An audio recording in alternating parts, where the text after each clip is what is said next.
میرے حبیب کریم سید عالم صلی اللہ علیہ وسلم نے فرمایا، اللہ کریم نے بندے کو، مخلوق کو پیدا کرنے سے پہلے جو تحریر سب سے پہلے لکھی تھی نا، اللہ نے اپنے پاس جو جملے سب سے پہلے لکھے تھے بندے بنانے سے بھی پہلے، وہ فکر یہ تھے کہ ان رحمتی سبقت اعلی غضبی، رب کریم نے لکھا تھا بے شک میری رحمت زیادہ ہے، میرا غضب زیادہ نہیں ہے۔ اس نے لکھا تھا کہ میری رحمت ہمیشہ میرے غضب پر غالب رہے گی، غلبہ رحمت کا ہے۔ سنیں، بڑی پیاری حدیث، بڑی خوبصورت حدیث، کنز المال میں دیگر کتب احادیث میں ہے۔ حضرت ابو ہریرہ رضی اللہ تعالیٰ عنہ فرماتے کہ بابا جی نبی پاک کی بارگاہ میں آئے، اور جب وہ واپس جانے لگے تو میں نے عمر پوچھی تو عمر تھی 96 سال۔ کہتے ہیں بزرگ جب آئے نا تو یہ بھویں جو ہے نا ان کی سفید ہو کے تو یوں آنکھوں پہ آ گئی، بڑی چھڑی بابا جی نے پکڑی ہوئی، اور دونوں ہاتھ پکڑ کے نا چھڑی کے اوپر جھکے ہوئے ہیں ایک جانب، قربان جاؤں۔ کہتے ہیں جب وہ بزرگ مسجد میں داخل ہوئے تو میرے رسول نے کھڑے ہو کے استقبال فرمایا، کھڑے ہو، اور نبی کریم صلی اللہ علیہ وسلم نے آگے بڑھ کے بابا جی کو بازو سے پکڑا اور بٹھایا۔ حضور بیٹھ گئے، کہا بزرگوں کیسے آئے ہوں؟ تو کہتے ہیں وہ بابا جی بات کرتے تو آنکھ کھول کے پہلے حضور کا چہرہ دیکھتے، پھر وہ بات کرتے تو ان کے لب و لہجے کے اندر بڑی پریشانی، بڑی تکلیف، بڑی مایوسی۔ عرض کرنے لگے یا رسول اللہ، حضور زندگی ساری گناہوں میں بیت گئی ہے، حضور غلطیاں ہی غلطیاں،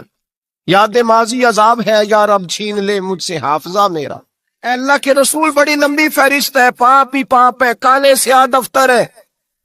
یا رسول اللہ صلی اللہ علیہ وسلم جب پلٹ کے دیکھتا ہوں حضور مجھے نیکی دکھائی نہیں دیتی۔ حضور اس عمر میں آپ کا ایک صحابی ملا ہے، اس نے بات سمجھائی ہے تو تھوڑا خیال آیا ہے، لیکن یا رسول اللہ صلی اللہ علیہ وسلم اب میرا وجود بیکار ہو گیا ہے، حضور بوڑھا ہو گیا ہوں۔ 3 باتیں کہیں بزرگوں نے اور نرالی کہیں، کہنے لگے یا رسول اللہ صلی اللہ علیہ وسلم، حضور اب تو میری کمر بھی سیدھی نہیں ہوتی کہ میں نماز ہی صحیح ادا کر سکوں، بوڑھا ہو گیا ہوں۔ یا رسول اللہ صلی اللہ علیہ وسلم اب میرے اندر طاقت نہیں کہ میں محنت مزدوری کر کے صدقے اور خیرات دے سکوں۔ یا رسول اللہ صلی اللہ علیہ وسلم اب میں تلوار لے کے جہاد بھی نہیں کر سکتا، حضور نہ میں لمبی نمازیں پڑھ سکتا ہوں، آقا نہ میں صدقات و خیرات دے سکتا ہوں، محبوبہ نہ میں دین کے لیے کوئی جہاد کر سکتا ہوں، بیکار وجود ہے، بیکار بیکار وجود کو تو گھر والے برداشت نہیں کرتے، بچے دعا کرتے ہیں یا اللہ ابا جی کو پردہ دے دے، اماں کو پردہ دے دے، بیکار ہو گیا ہوں، اور آج آیا ہوں تو مجھ بیکار کو میرا رب قبول کر لے گا؟ آج کلمہ پڑھوں تو بیکار ہوں، کسی کام کا نہیں، نہ نماز نہ صدقات نہ جہاد، قبول کر لے گا؟ حضرت ابو ہریرہ فرماتے ہیں جیسے برسات میں بارش کی جھڑی لگتی ہے، یوں مصطفیٰ کی آنکھوں سے جھڑی لگ گئی،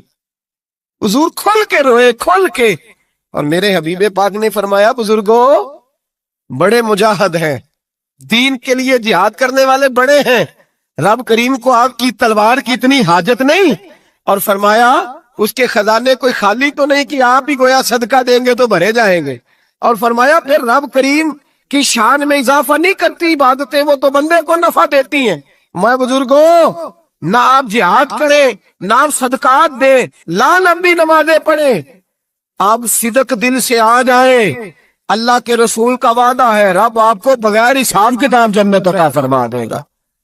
آنا تو شرط ہے کہ نہیں؟ آئے تو صحیح، نہ پہنچے تو صحیح، آ جائیں، اس کو نہیں عادت صدقات و خیرات کی، جہاد کی، تبلیغ، آئے تو صحیح نا۔ ان اللہ عرفا ثم تاب اللہ علیہ، میرے حبیب نے فرمایا بندہ جب رو کے کہتا ہے نا یا اللہ غلطی ہو گئی معاف کر دے، فرمایا میرا مالک اسے فوراً ہی معاف فرما دیتا ہے۔ تو آ تو صحیح، تو آتا ہی نہیں، تو آ ہی نہیں رہا، تو گھر میں بیٹھا ہوا ہے، تو سویا ہوا ہے، تو دکانداری کر رہا ہے، تو پیسے گن رہا ہے، تو آیا ہی نہیں، آ تو صحیح۔ بلکہ میرے نبی پاک فرماتے ہیں جب اللہ پاک کا بھاگا ہوا غلام آتا ہے پھر تو اللہ زیادہ راضی ہوتا ہے، پھر تو اللہ زیادہ راضی ہوتا ہے، زیادہ راضی ہوتا ہے، تو آ تو صحیح، پاس تو صحیح۔ بلکہ صوفیاء تو اور بات کرتے ہیں،